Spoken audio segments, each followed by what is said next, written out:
everyone, this is Bhavna Shilpa. Some of you already know me. For those who are watching my video for the first time, I have been an above knee amputee for the last 13 years. I just could believe I was just completed 13 years 2 days ago.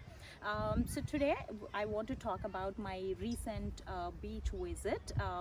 So if you have seen my pictures on the Instagram that I recently posted with the beach photos, they're just beautiful. It was gorgeous to be out there. It was just beautiful and I had lots of fun, but I want to talk about little behind the scenes, especially for it might be helpful for a lot of new amputees. So there's a lot of behind the scene activity that I could not capture because I wasn't prepared to capture those moments, but I really wanted to share these. So the first thing is about walking in sand. The first I think a lot of times when I was a new amputee, I had this question: can I walk in the sand in the beach? Well, this is not the first time that I went to the beach, though. I've done it in the past a lot of times, but so this is a question that I had in my mind.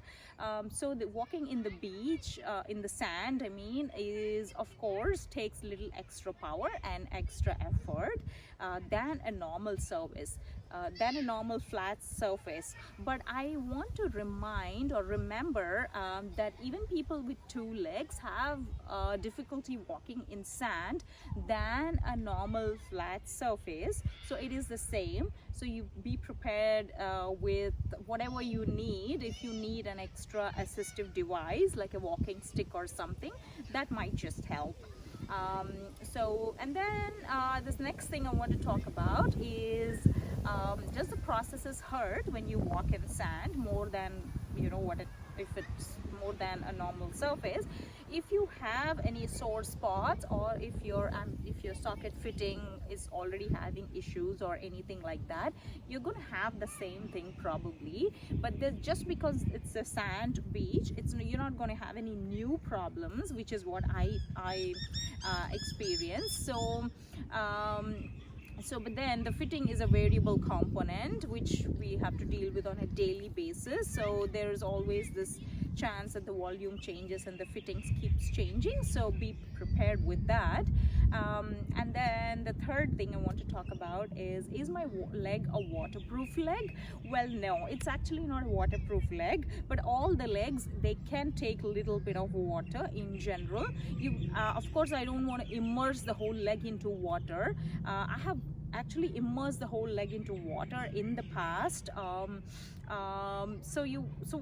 It's not that it's going to break down or it's going to damage immediately. It might have some rusting in the foot or something, over a period of time if you keep doing that. But then, if you want to, but I still do it because I want to enjoy a normal life. The other thing you could also try is tie a plastic bag to the whole leg up to like whatever amputation you have.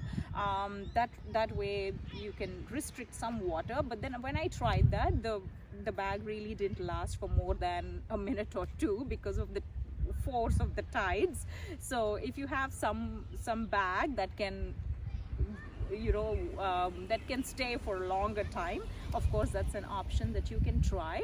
Yeah, I mean, if you get a water leg, nothing like it. So, but yes, I didn't completely immerse it. I just played with water, got my feet wet and enjoyed the beach, but it's not a complete waterproof leg. Now, the fourth one I want to talk about is how to get the sand and water out of your foot shell. There is a lot of sand and water that went into my foot shell. So it was a little bit weird to get the water out, so I had to literally lift my leg up like that and to get all the water out. So it was just dripping like it's coming out from a bottle of water. So that's how I could get the water out. And getting the sand out is a bit of a task. Because the sand gets stuck in the actual foot shell along with the water, and yeah, I will have to have my prosthetist help me with cleaning the foot shell with all that sand. But then if you just want to give it a try, you're not going to damage anything or break down anything. So that's the thing. And then the last thing I want to talk about is how many times did I take my leg off during the whole day, because I did a lot of hike, a lot of walking across the beach the whole day.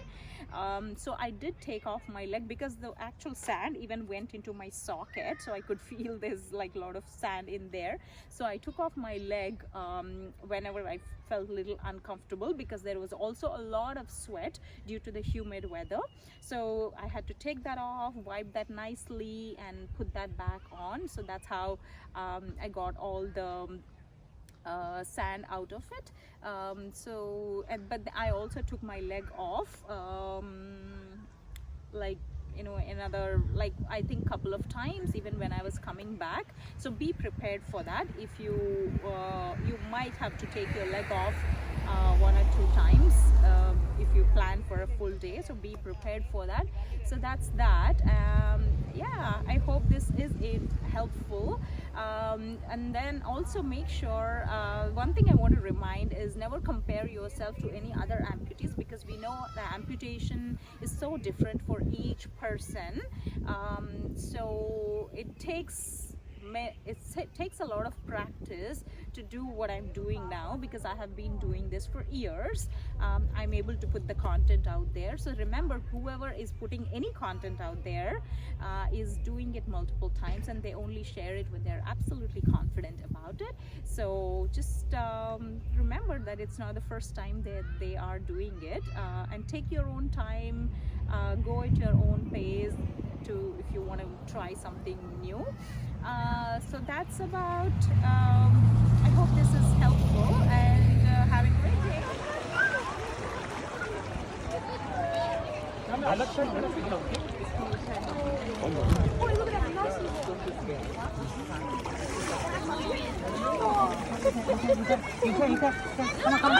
Where is the face of it? That side? Oh, wow, such a big one.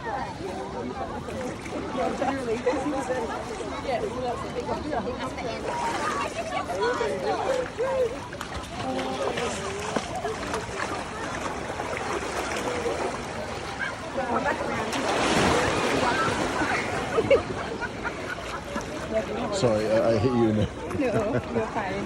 You're fine. Oh, that's actually corn. Let's go. We bring our attention back into later. We go through. And we probably rinse with a bit of fresh water. Yeah. It'll be fine. Yeah. I'll leave it.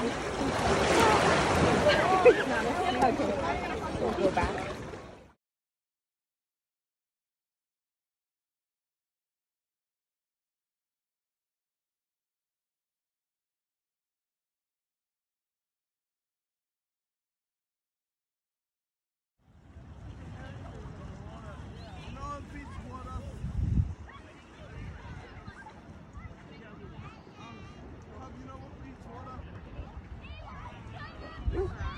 Show my shoe.